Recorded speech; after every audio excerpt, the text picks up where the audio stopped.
Señoras y señores, hablaremos acerca del fin del mundo. Hablaremos acerca del fin del ser humano, acerca del fin de la Tierra. Y por último, hablaremos acerca del fin del universo. Así que, si alguno de nuestros oyentes tuviera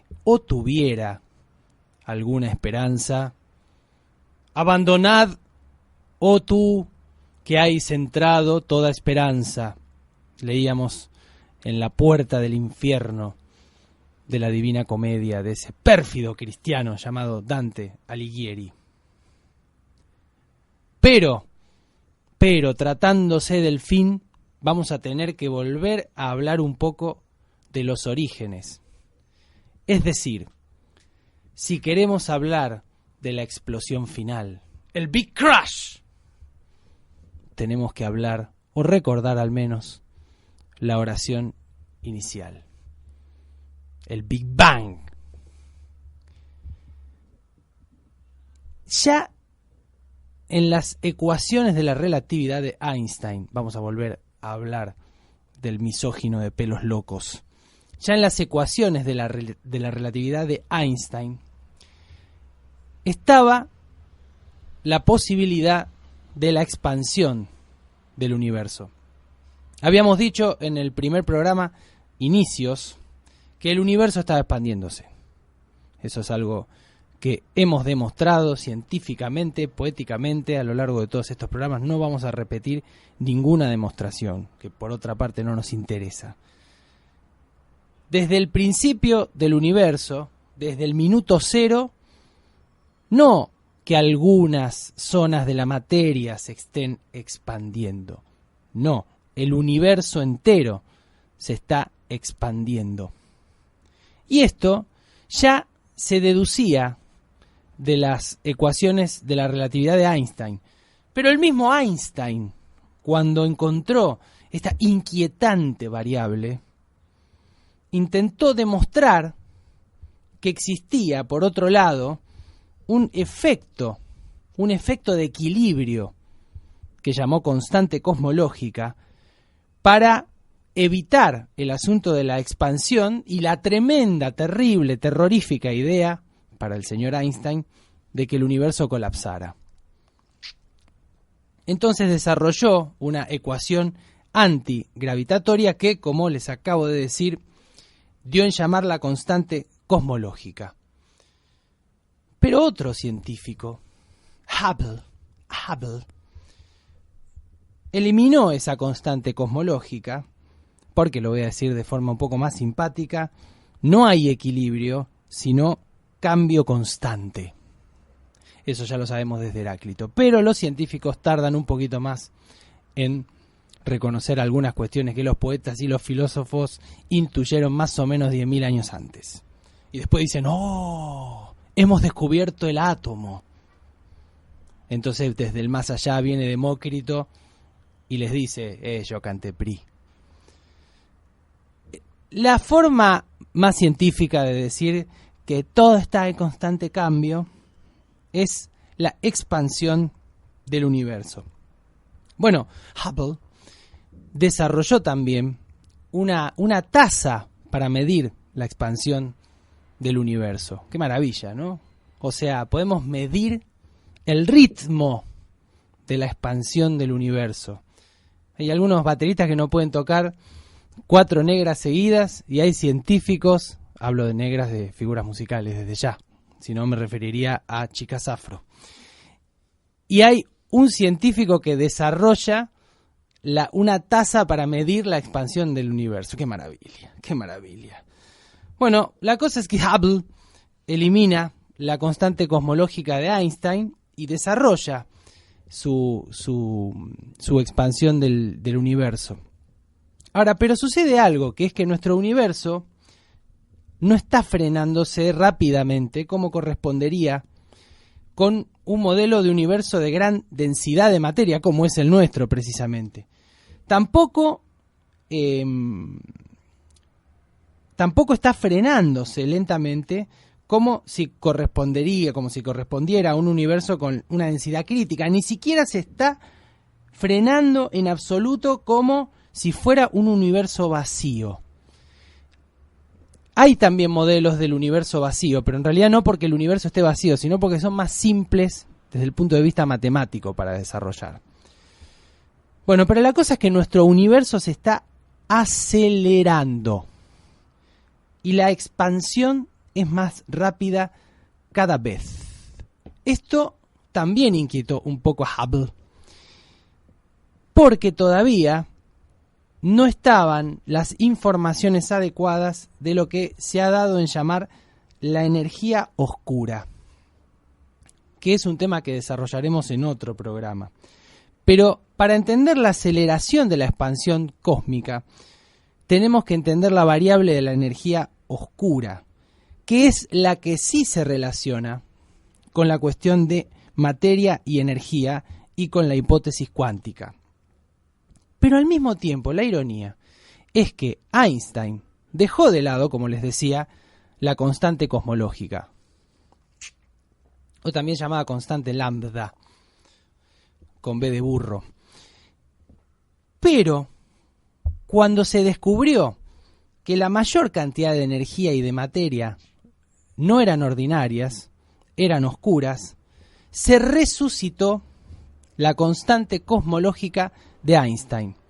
Por lo tanto, el científico de pelos locos, pacifista también, predicador de una suerte de socialismo que podríamos discutir medio socialdemócrata políticamente correcto, se resucita la hipótesis que Einstein había descartado, pero vinculada con el descubrimiento de la energía y de la materia oscura. Punto y aparte. Volvamos a recordar algunas cuestiones del Big Bang.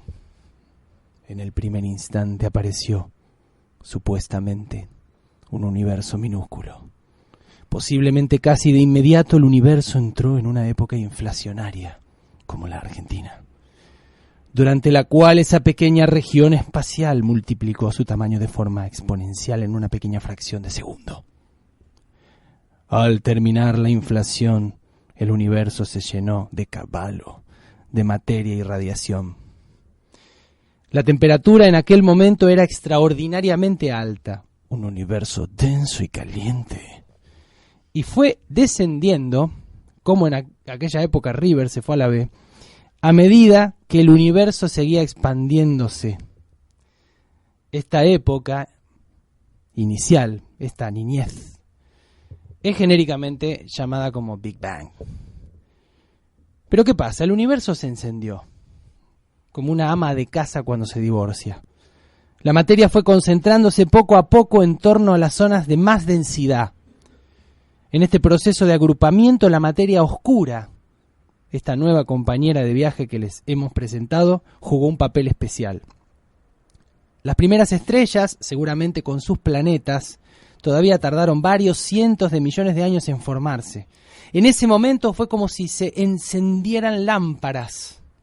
Por eso a veces se dice que entre la recombinación y la formación de las primeras estrellas hubo una edad oscura. Si bien esta denominación no tiene nada que ver con la materia y la energía oscuras. Se forman las galaxias. Las galaxias y cúmulos de galaxias fueron tomando forma. Hay que tener en cuenta que a medida que el universo se expandía, la densidad de materia y de radiación iba diluyéndose. Sin embargo, la densidad de la energía oscura, por su propia naturaleza, se mantenía constante. Por último, la expansión acelerada. Si la energía oscura mantiene su presencia, como hasta ahora lo ha hecho, la expansión acelerada continuará. Y llegará un momento en que los grupos de galaxias se desgajarán unos de otros hasta perder todo contacto. Las estrellas y la vida se irá apagando gradualmente. Y ahí entramos entonces en las puertas del final del universo, o Big Crash. Pero yo quiero decir que el destino del universo está escrito en la geometría. ¿cuál es la geometría del futuro? La expansión inicial del universo tiene posiblemente 3 continuaciones. De igual manera que si desde la superficie de la Tierra lanzáramos un objeto hacia el cielo, y dependiendo de la velocidad inicial con la que lo lancemos, hay 3 posibles resultados. Si la velocidad inicial no es suficientemente alta, el objeto irá decelerando según ascienda. Acabará frenando por completo e iniciará el camino del retorno. Bueno, en el caso del universo, si la velocidad de expansión no es suficientemente alta para vencer la atracción gravitatoria global, se producirá un frenado de la expansión y un colapso final. Un Big Bang en reverso, que se suele llamar, como hemos dicho, Big Crunch.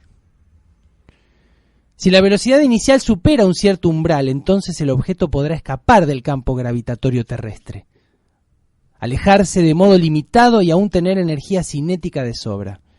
En el caso del universo, la expansión vencerá la fuerza de atracción entre las galaxias y el universo se expandirá para siempre sin límite.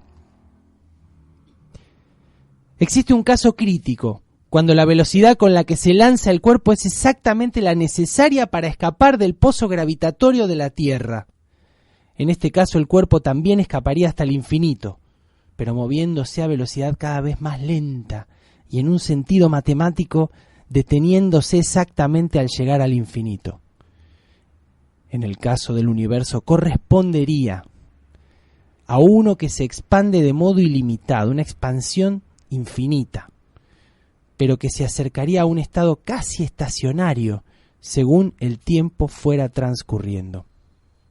Es posible analizar el problema teniendo en cuenta solamente 2 parámetros. En el caso del objeto que lanzamos desde la superficie de la Tierra, estos parámetros son la gravedad superficial, que nos dice la fuerza con que la Tierra se opone al lanzamiento, y la velocidad inicial. En el caso del universo podemos utilizar 2 magnitudes que en principio pueden medirse en el tiempo actual y que determinarían por completo su evolución futura y pasada. La tasa de expansión presente, la constante de Hubble, y la densidad de materia-energía en el universo. La teoría de la relatividad de Einstein mostró que la forma del espacio-tiempo depende de su contenido. Y es posible demostrar que la densidad del universo se define de forma unívoca en su geometría global. Por eso anticipé que el futuro del universo está escrito en la geometría. Así tendríamos 3 modelos geométricos diferentes que corresponden a los casos que hemos desarrollado. Un universo de baja densidad no podrá frenar la expansión en el futuro. Se trata de universos abiertos y una geometría hiperbólica correspondiente a la de una superficie con forma de silla de montar. Segunda opción, un universo de alta densidad tiene suficiente gravedad como para frenar la expansión y forzar un colapso final. En este caso, podemos hablar de universos cerrados, con geometría equivalente a la de una superficie esférica.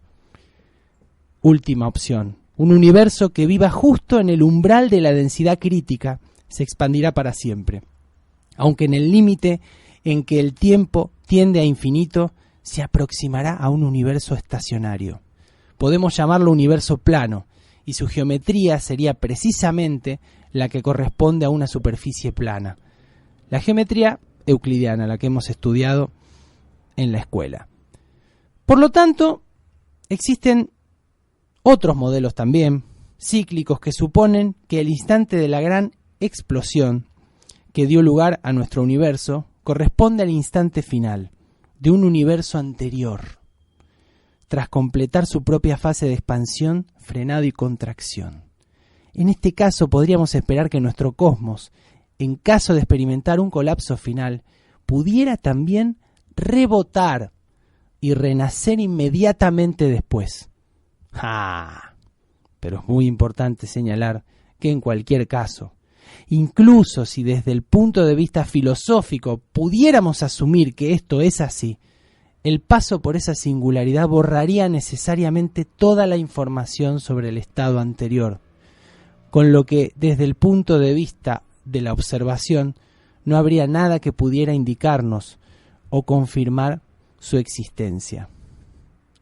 Por último, más compleja es la suposición de que el colapso final, en caso de darse, no fuera perfectamente simétrico, con lo que el universo no acabaría y renacería concentrado en un punto, sino en un volumen extremadamente pequeño pero finito.